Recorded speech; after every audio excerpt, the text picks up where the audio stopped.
എല്ലാവർക്കും സുഖമാണെന്ന് വിശ്വസിക്കുന്നു. ഇത് നമുക്ക് എനിക്ക് വന്ന റിക്വസ്റ്റും പ്രകാരം ഇടുക. വളരെ സിമ്പിളായിട്ട് ഉണ്ടാക്കാവുന്ന ഒരു റെസിപ്പിയാണ്. ബ്രെഡ് കൊണ്ട് പുഡിങ് എങ്ങനെ ഉണ്ടാക്കാൻ നോക്കാം.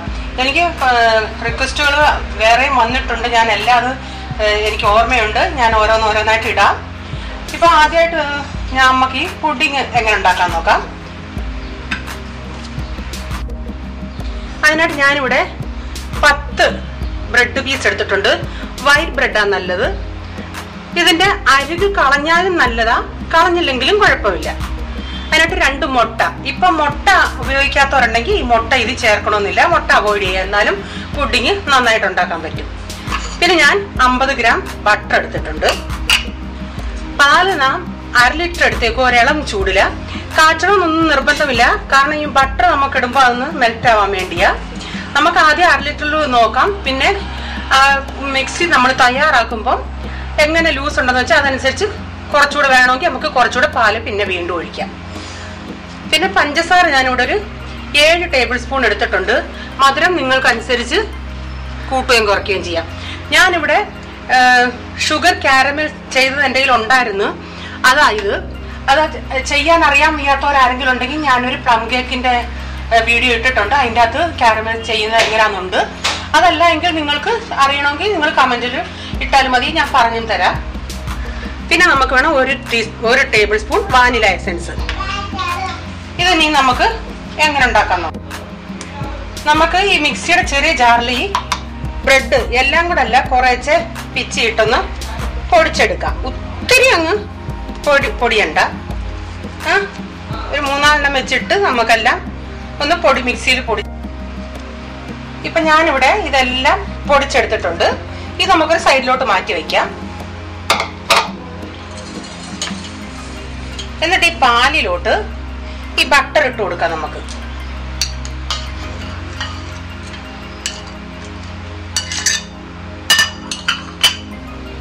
എന്നിട്ട് ഈ മുട്ട പൊട്ടിച്ചൊഴിക്കാം.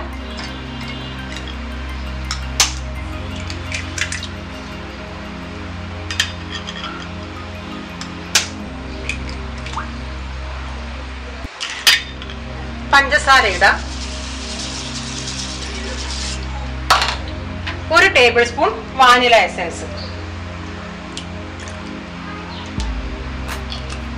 നന്നായി ഇത് നമുക്ക് മിക്സ് ചെയ്യാം. മുട്ടയൊക്കെ നന്നായി മിക്സ് ആവണേ. നന്നായി മിക്സ് ചെയ്യാം. ഇപ്പൊ ഈ മുട്ട നന്നായി അടിയണം. മുട്ടയും പഞ്ചസാരയും. ബട്ടർ മെൽറ്റ് ആയില്ലേലും കുഴപ്പമില്ല, പുഡിങ്ങിന്റെ അകത്ത് കിടന്നത് മെൽറ്റ് ആയിക്കോളും.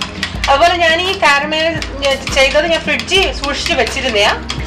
അന്ന് കേക്ക് ഉണ്ടാക്കിയാണ്. നമുക്ക് ഇങ്ങനെ ഇച്ചിരി ലോട്ട് കൂടുതലായിട്ട് ഉണ്ടാക്കി ഫ്രിഡ്ജ് വെച്ചിരുന്ന ഇങ്ങനെയുള്ള സമയത്ത് നമുക്ക് എടുത്ത് ഉപയോഗിക്കാം. ഈ കുറേശ്ശെ ഉണ്ടാക്കുന്നതിനൊക്കെ നല്ലത് അങ്ങനെ ഉണ്ടാക്കി വെക്കുന്നതാണ്. ഇതിപ്പോ നന്നായി എല്ലാം കൂടെ മിക്സ് ആയിട്ടുണ്ട്. ഇനി നമുക്കിത് ഈ കൂട്ടിലോട്ട് ഒഴിച്ചു കൊടുക്കാം.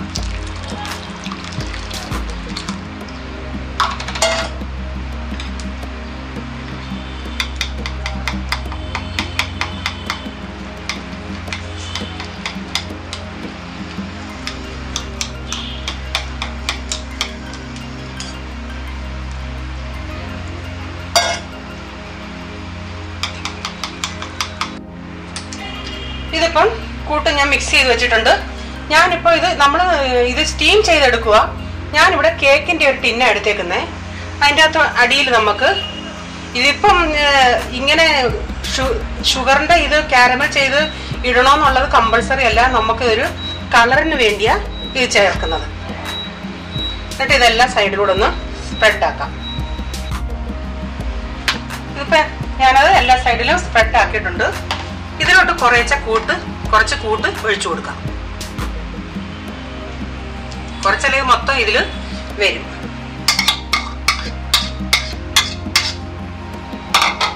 ഏത് പാത്രത്തിലും നമുക്ക് ഉണ്ടാക്കാം. എന്നിട്ട് എല്ലാ സൈഡിലൂടെ ഒന്നാക്കുക.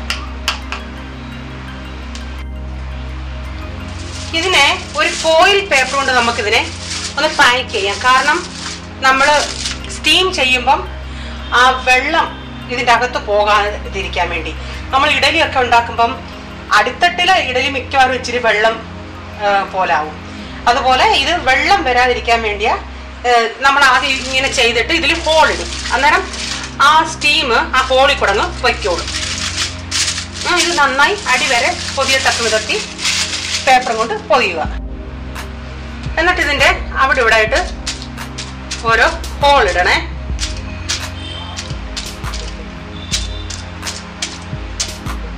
അന്നേരം ആ സ്റ്റീം അങ്ങ് ഇതിന്റെ മുകളിൽ കൂടെ അങ്ങ് പൊയ്ക്കോളും. ഇവിടെ ഞാനിപ്പോ ഒരു ഇഡലിപ്പാത്രം വെച്ചേക്കുന്നത്. നിങ്ങൾക്ക് സ്റ്റീമർ ഉണ്ടെങ്കിൽ സ്റ്റീമറിൽ ചെയ്യാം. നല്ല അടപ്പ് ഉള്ള നല്ല ഏതെങ്കിലും പാത്രം ഉണ്ടെങ്കിൽ അടച്ചു വെക്കത്തക്ക വിധത്തിലുള്ള ഏത് പാത്രത്തിലും ഇത് ചെയ്യാം. അടിയിൽ നല്ലതുപോലെ വെള്ളം ഒഴിച്ചിട്ട് ഞാനിവിടെ ഒരു സ്റ്റീൽ പാത്രം വെച്ചിട്ടുണ്ട്. ഇതിനകത്ത് ഞാനത് വെച്ചിട്ടുണ്ട്. ഒരു 25-30 മിനിറ്റ് വരെ നമുക്ക് നോക്കാം. അതാ ഞാൻ പറയുന്ന കണക്ക് ടൈം. അതിനിപ്പുറം ഒന്ന് വേണമെങ്കിൽ ഓപ്പൺ ചെയ്തൊന്ന് നോക്കാം. നമ്മള് കേക്ക് നോക്കത്തില്ലേ എങ്ങനെ അത് വെറ്റാണോ എങ്ങനെയാന്നുള്ളത്, അതുപോലെ ഒന്ന് കുത്തി നമുക്ക് നോക്കാം. ഇപ്പൊ ഞാനിത് അടച്ച് വെക്കാൻ പോവാം. ഇപ്പൊ കറക്റ്റ് 30 മിനിറ്റ് ആയി. ഞാൻ തീയും ഓഫാക്കി. ഒരു ഇച്ചിരി പേപ്പർ ഇങ്ങനെ എടുത്തിട്ട് നമുക്കിന്ന് നമ്മൾ കേക്ക് കുത്തി നോക്കുന്ന പോലെ കുത്തി നോക്കാം. അതായത് ദാണ്ട ഇതിലങ്ങനെ വെറ്റായിട്ട്, വെറ്റ് മീൻസ് അത് ആ ബ്രെഡ് പുഡിങ്ങിന്റെ വെറ്റ മീൻസ് ഇത് സെറ്റ് ആയിട്ടുണ്ടെന്നുള്ള അർത്ഥം. ഇനി നമുക്കിത് റൂം ടെമ്പറേച്ചറിലായിട്ട് 2 മണിക്കൂർ ഫ്രിഡ്ജിൽ വെക്കണം. ഇപ്പൊ ചൂടോടെ നിങ്ങൾക്ക് കഴിക്കാനാണെങ്കിൽ ഇപ്പൊ കഴിക്കാം. അതല്ല എങ്കിൽ തണുത്തിട്ട കഴിക്കണമെങ്കിൽ 2 മണിക്കൂർ നമുക്കൊന്ന് ഫ്രിഡ്ജിൽ വെച്ച് സെറ്റ് ആയതിനു ശേഷം എടുക്കാം. ഇനി ഞാനിത് ഫ്രിഡ്ജിൽ വെക്കാൻ പോവാ. അത് കഴിഞ്ഞ് നമുക്ക് സെറ്റ് ആയതിനു ശേഷം നോക്കാം. ഇപ്പം നമ്മുടെ പുഡിങ് 2 മണിക്കൂറായിട്ടുണ്ട്. നന്നായി സെറ്റായി തണുക്കുകയും ചെയ്ത്. ഇനി നമുക്കിതൊന്ന് മറിച്ചിടാം. തിരിച്ചൊരു പ്ലേറ്റിലോട്ട് ഇടാം.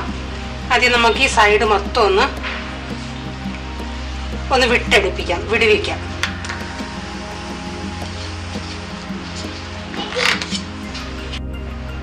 നമുക്കിതൊരു പ്ലേറ്റിലോട്ട് മറിച്ചിടാം.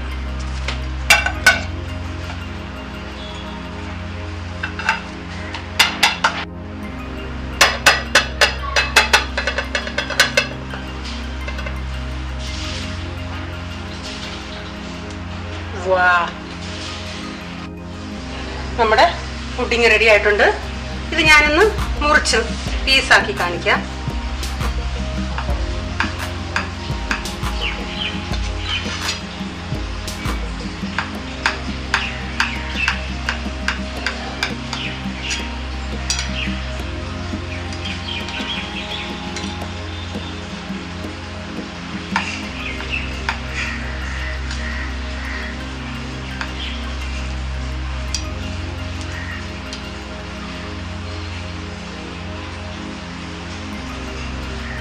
നമ്മുടെ പുഡിങ് ഇത് വളരെ ഈസിയാ ചെയ്യാൻ. ഇത് നിങ്ങൾക്ക് ഇഷ്ടപ്പെട്ടാൽ നിങ്ങൾ ഷെയർ ചെയ്യുക, ലൈക്ക് ചെയ്യുക, കമന്റ് ഇടുക. സബ്സ്ക്രൈബ് ചെയ്യാത്തവർ പ്ലീസ് സബ്സ്ക്രൈബ് ചെയ്യുക.